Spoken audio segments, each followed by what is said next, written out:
Hi, my name is Jenna Catman, and I'll be talking to you guys about the funeral service profession, and I'll be outlining what it is, how you get into the profession, different jobs and responsibilities, as well as what the workplace is like and certain skills and attributes that are important in this field.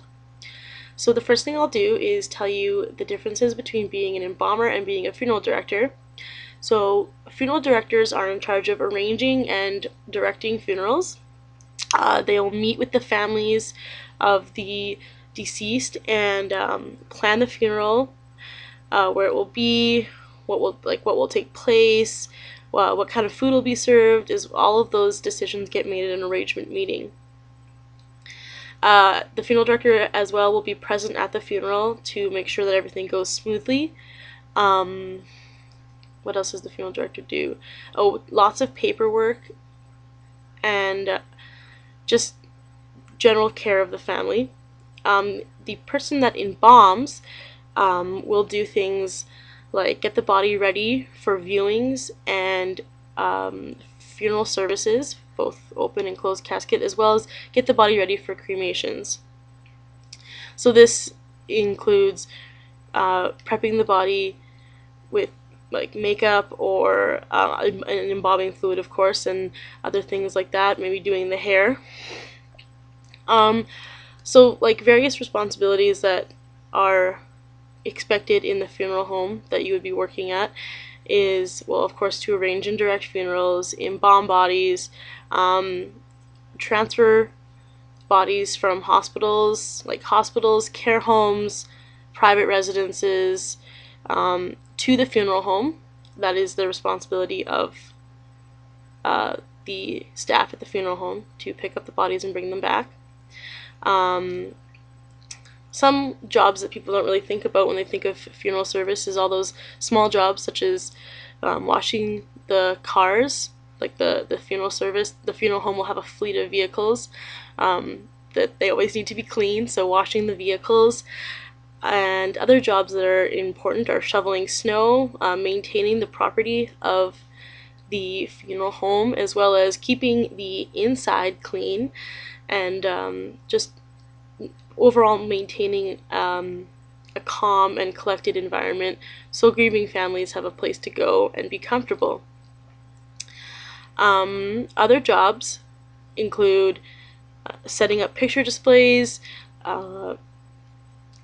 as well as flowers, pretty much doing whatever the family wants at the funeral. Next I'll tell you about working conditions in the workplace. So the workplace is usually a funeral home, and it will always required that the staff member is conservatively dressed and dressed in like a business suit or a business attire that is very formal. They are also expected to always be trustworthy. So it's definitely important to look and act trustworthy, of course. Funeral directors and embalmers usually work about 8 to 10 hours a day, possibly every day of the week. Weekends and holidays are work days.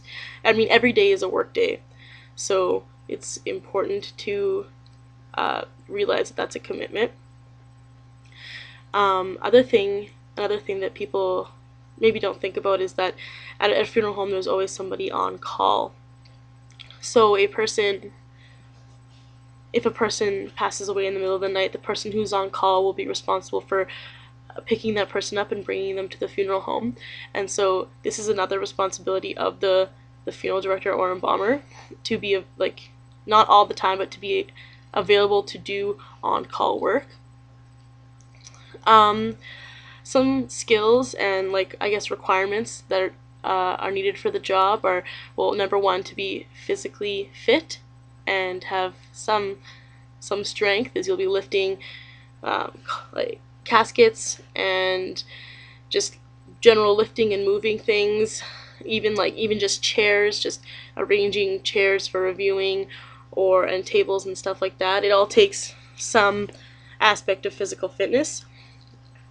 Other things that are generally important are just to have that want and to enjoy helping people and to be good with people. So to be like a personable, patient, compassionate, and empathetic, and just you know what? It's also like really important to be able to cope with some of the more macabre aspects of the job. So,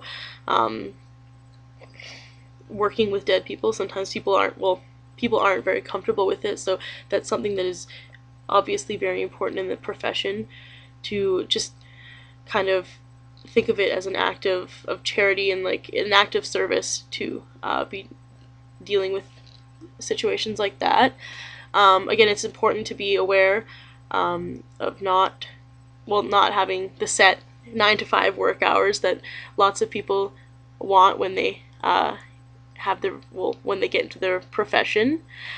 Another important aspect is to be able to work efficiently in stressful situations. Is sometimes things change, things always change. They'll go one thing at next, and the next thing at 2 minutes later. So to be able to adapt and change is a really good skill to have. So if you have skills like this and you are interested in this type of work, and you want to know how you can get into it, it's good because I'm going to tell you right now. Every province in Canada has a different requirements for funeral professionals. Here in Saskatchewan, we are lucky enough to have a SciAS program called Funeral Service. It's 1.5 years long, and the requirements for the program is to have a grade 12 diploma, and I think it's a first come first serve basis entry.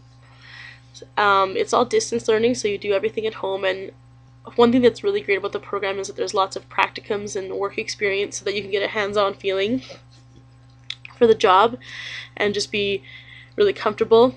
And after you've finished the program and worked a year internship, then you are eligible to write your licensing exams, and then if you pass, you are a licensed funeral director or embalmer or both.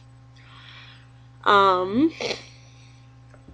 that's how to join, or I guess not join, but get into the profession. And so I myself am always asked, why do I want to do this job? And I'm sure most of you are probably thinking that right now. But I mean, even though this job can be emotionally draining, I guess, and sometimes difficult, it's very rewarding to know that at the end of the day, that my actions and my work have been able to comfort someone. And I think that to do this job, you have to have really a heart of service and just be wanting to help people and just save people, save grief, or just lots of worry and stress from families that already have enough on their plate. So if you have any questions, you can ask me about all of the stuff I just told you. Thanks a lot.